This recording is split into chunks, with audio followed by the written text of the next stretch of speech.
Bab 830, Karakter Pagoda. Halo semuanya. Semua orang melirik ke arah bayangan virtual itu dan tidak berkata apa-apa, tapi mereka semua waspada. Selama bayangan virtual itu bergerak sedikit saja, mereka akan segera menyerang secara berkelompok. Pemimpinnya, Fanny Zhou, tersenyum dan berkata, "Kami baru saja lewat di sini. Jika kami mengganggu kamu, mohon maafkan."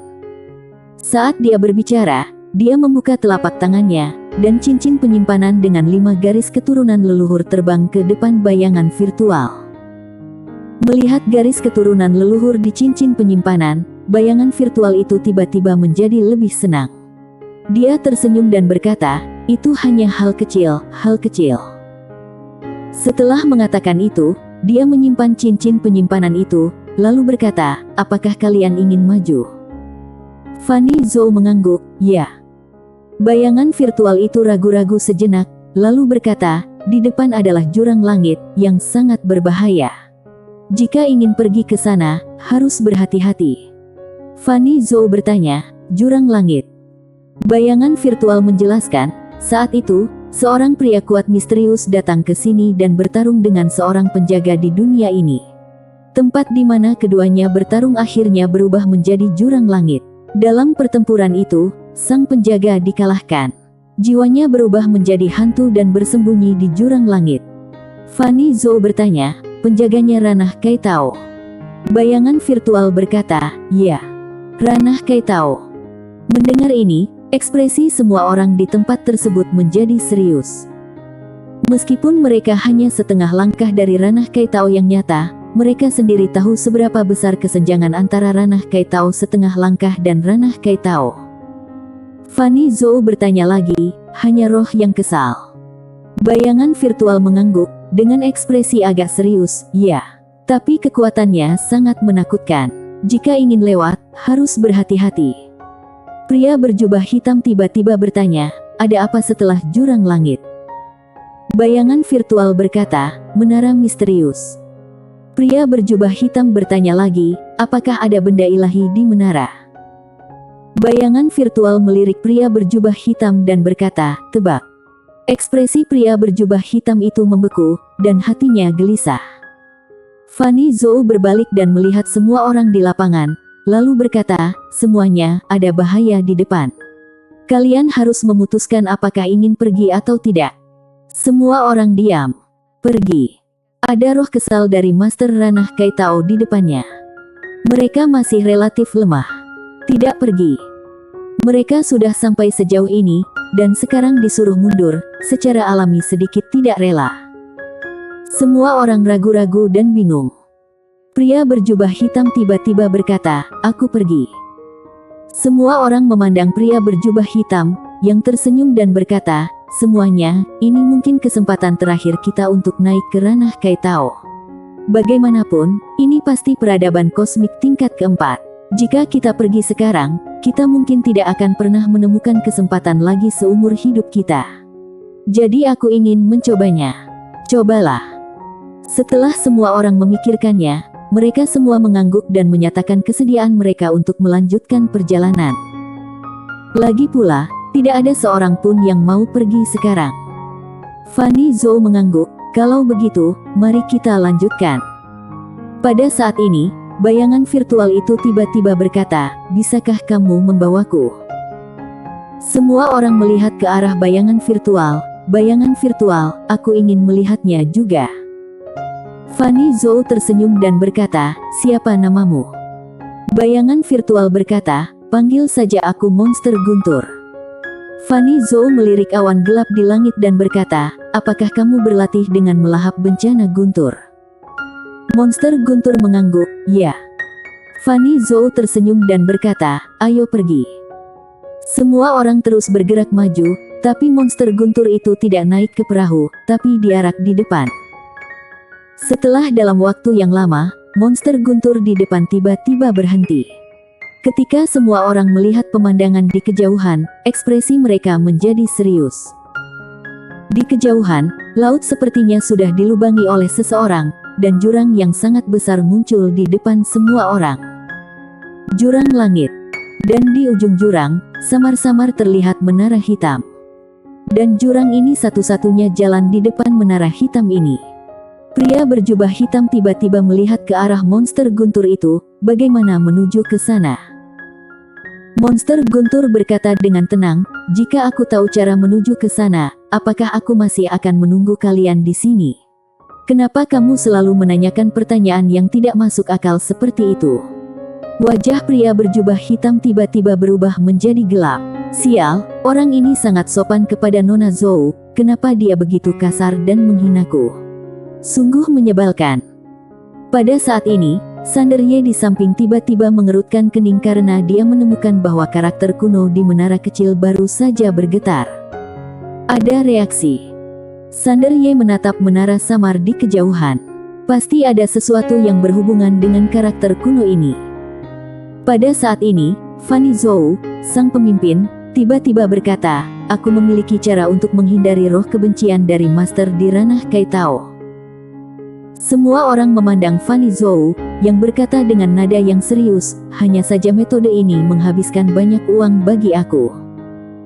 Seorang lelaki tua segera berkata, "Jangan khawatir, Nona, kami tidak akan membiarkan Nona rugi. Kami bersedia menggunakan garis keturunan leluhur kami untuk mengganti kerugian Nona." Orang-orang lainnya juga mengangguk, menunjukkan bahwa mereka tidak keberatan. Fanny Zhou tersenyum dan berkata, "Ini bukan masalah uang." Saat dia berbicara, dia membuka telapak tangannya, dan sebuah bel hitam kecil muncul di tangannya. Dia berkata dengan sungguh-sungguh, "Sejujurnya, benda ini adalah harta yang diturunkan dari leluhur aku. Tidak hanya memiliki fungsi yang kuat untuk menyembunyikan aura, tapi juga memiliki fungsi perlindungan yang kuat yang bisa menahan 3 serangan kekuatan penuh dari master di ranah Kaitao, tapi memiliki kelemahan yang sangat besar, yaitu hanya bisa digunakan sekali dalam 100 tahun. Itu hanya bisa digunakan sekali dalam 100 tahun. Semua orang sedikit terkejut saat mendengar ini, lalu semua orang terdiam. Harta karun ini hanya bisa digunakan sekali dalam 100 tahun, dan bisa menahan 3 pukulan penuh dari master di ranah Kaitao. Fanny Zhou menambahkan, "Sejujurnya, aku adalah anggota keluarga kerajaan dinasti Zhou besar. Persaingan untuk menjadi putra mahkota dalam keluarga kerajaan dinasti Zhou besar cukup kejam. Jika aku menggunakan benda penyelamat hidup ini, aku akan kehilangan kartu truf yang sangat penting untuk bersaing dengan mereka." Sander Ye melirik Fanny Zhou yang serba salah tanpa berkata apa-apa. Pada saat ini, pria berjubah hitam tiba-tiba berkata, "Nona, bagaimana kalau begini? Jika kamu bersedia menggunakan benda ini, kami akan berhutang budi padamu. Selama kamu membutuhkan kami di masa depan, kami tidak akan menolak. Bagaimana menurutmu?" Sisanya ragu-ragu. Budi. Janji bantuan ini adalah sebab dan akibat. Sulit untuk mengatakan seperti apa sebab dan akibat ini di masa depan. Mereka lebih suka mengeluarkan uang jika bisa. Pada saat ini, Fanny Zhou tiba-tiba tersenyum dan berkata, "Aku ditakdirkan untuk mengenal kalian semua. Kalian tidak perlu merasa malu atau berhutang budi kepada aku. Aku akan membawa kamu ke sana bersama aku." Setelah mengatakan itu, dia langsung mulai mendesak benda ilahi di tangannya. Setelah mendengar kata-kata Fanny Zhou, semua orang tertegun sejenak, kemudian ekspresi mereka menjadi rumit. Pada saat ini, pria paruh baya berjubah hitam tiba-tiba terkekeh, "Nona sangat setia kawan, tapi aku, Yunosue, bukan tipe orang yang mengambil keuntungan. Aku tidak berkulit tebal. Biarkan aku bilang dulu, aku berhutang budi padamu, kapanpun kamu membutuhkan aku di masa depan, tolong beri aku perintah kamu kapan saja. Jika aku tidak datang, hati tahu aku akan runtuh dan aku akan mati dengan parah." Begitu pria paruh baya berjubah hitam mengucapkan kata-kata ini, ekspresi orang lain tiba-tiba menjadi sedikit jelek. Sander Ye melirik Fanny Zhou, dia dan semua orang melihat tipuan gadis itu. Mereka yang berada di sini sudah hidup selama ratusan ribu atau bahkan jutaan tahun. Tapi tidak ada yang salah dengan itu. Dia ada cara untuk menghindari hantu itu, tapi dia tidak ada hubungannya dengan mereka. Kenapa dia harus membantu kamu? Jika kamu benar-benar ingin mengambil keuntungan dan bertindak bodoh, kamu mungkin yang pada akhirnya akan menderita. Memikirkan hal ini, beberapa orang juga maju satu demi satu, mengatakan bahwa mereka berhutang budi kepada Fanny Zhou. Satu-satunya yang belum menyatakan pendiriannya adalah Sander Ye. Setelah semua orang menyatakan pendiriannya, melihat Sander Ye tidak mengungkapkan pendiriannya, semua orang memandangnya. Sander Ye melirik jurang langit, dia tidak ingin berhutang budi pada orang lain, jadi dia berkata dalam hatinya, "Tuan Pagoda, bisakah kamu dirugikan nanti dan bantu aku tangkis?" Pagoda kecil berkata, "Selama kamu bisa mempercayai karakterku, kamu akan bisa bertahan." Sander Ye. Suyan tiba-tiba berkata, "Jika Tuan Ye membutuhkannya, aku dan saudara-saudaraku bisa menanggungnya." Sander Ye menggelengkan kepalanya dan tersenyum. Tentu saja, dia tidak akan membiarkan Suyan dan yang lainnya menangkis. Itu adalah ranah Kai Tao yang nyata. Jika Suyan dan yang lainnya menangkis dengan keras, kemungkinan besar mereka akan mati. Sander Ye memandang Fanny Zhou dan hendak berbicara. Pada saat ini, Fanny Zhou tiba-tiba mengirim pesan energi Suan, "Tuan Ye, aku tidak mencoba menipu kamu. Benda ini memang merupakan warisan dari leluhur aku, dan itu hanya bisa digunakan sekali dalam 100 tahun. Tuan muda, jangan terlalu banyak berpikir, dan jangan merasa berhutang budi kepada aku. Aku memperlakukan kamu sebagai teman dan membahas tentang uang antara pria dan wanita adalah sangat membosankan." Setelah mengatakan itu, dia langsung mendesak bel hitam di tangannya. Bang! Lonceng hitam itu bergetar hebat, lalu langsung naik ke dalam badai, kemudian menyelimuti semua orang di lapangan. Di bawah kendali Fanny Zhou, bel hitam perlahan melayang ke kejauhan. Karena lonceng hitam mempunyai efek menyembunyikan nafas, tidak memicu pembatasan dunia ini. Sander Ye memandang Fanny Zhou yang berdiri di samping, dan memperhatikan tatapannya. Fanny Zhou meliriknya, tersenyum sedikit, dan tidak berkata apa-apa, terus mengendalikan bel hitam agar melayang perlahan ke kejauhan. Segera, semua orang sampai ke langit di atas jurang. Melihat dari atas ke bawah, cuacanya sangat gelap, tidak bisa melihat dasarnya, dan sangat menakutkan.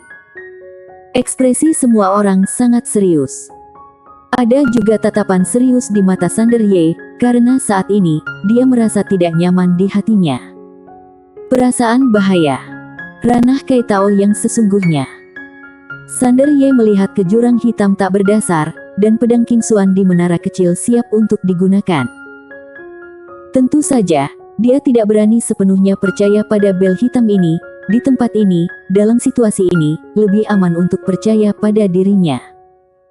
Pada saat ini, aura menakutkan tiba-tiba muncul dari dasar jurang. Bang!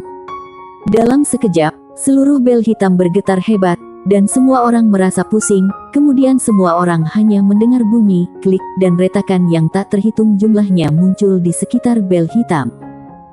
Ekspresi semua orang berubah drastis. Pemimpinnya, Fanny Zhou, segera mengendalikan bel hitam dan dengan cepat terbang ke kejauhan. Saat mereka hendak melintasi jurang, sebuah tangan hitam besar tiba-tiba naik ke langit dari kedalaman jurang, kemudian langsung meninju bel hitam. Bang! Seluruh bel hitam hancur. Wajah pemimpin Fanny Zhou segera berubah menjadi jelek, dan dia mengertakkan gigi dan berkata, "Pedagang jahat, katanya bisa tahan 3 kali serangan." Dan pada saat ini, kekuatan yang menakutkan tiba-tiba menyapu, kemudian menyapu semua orang ke dalam jurang maut. Bersambung.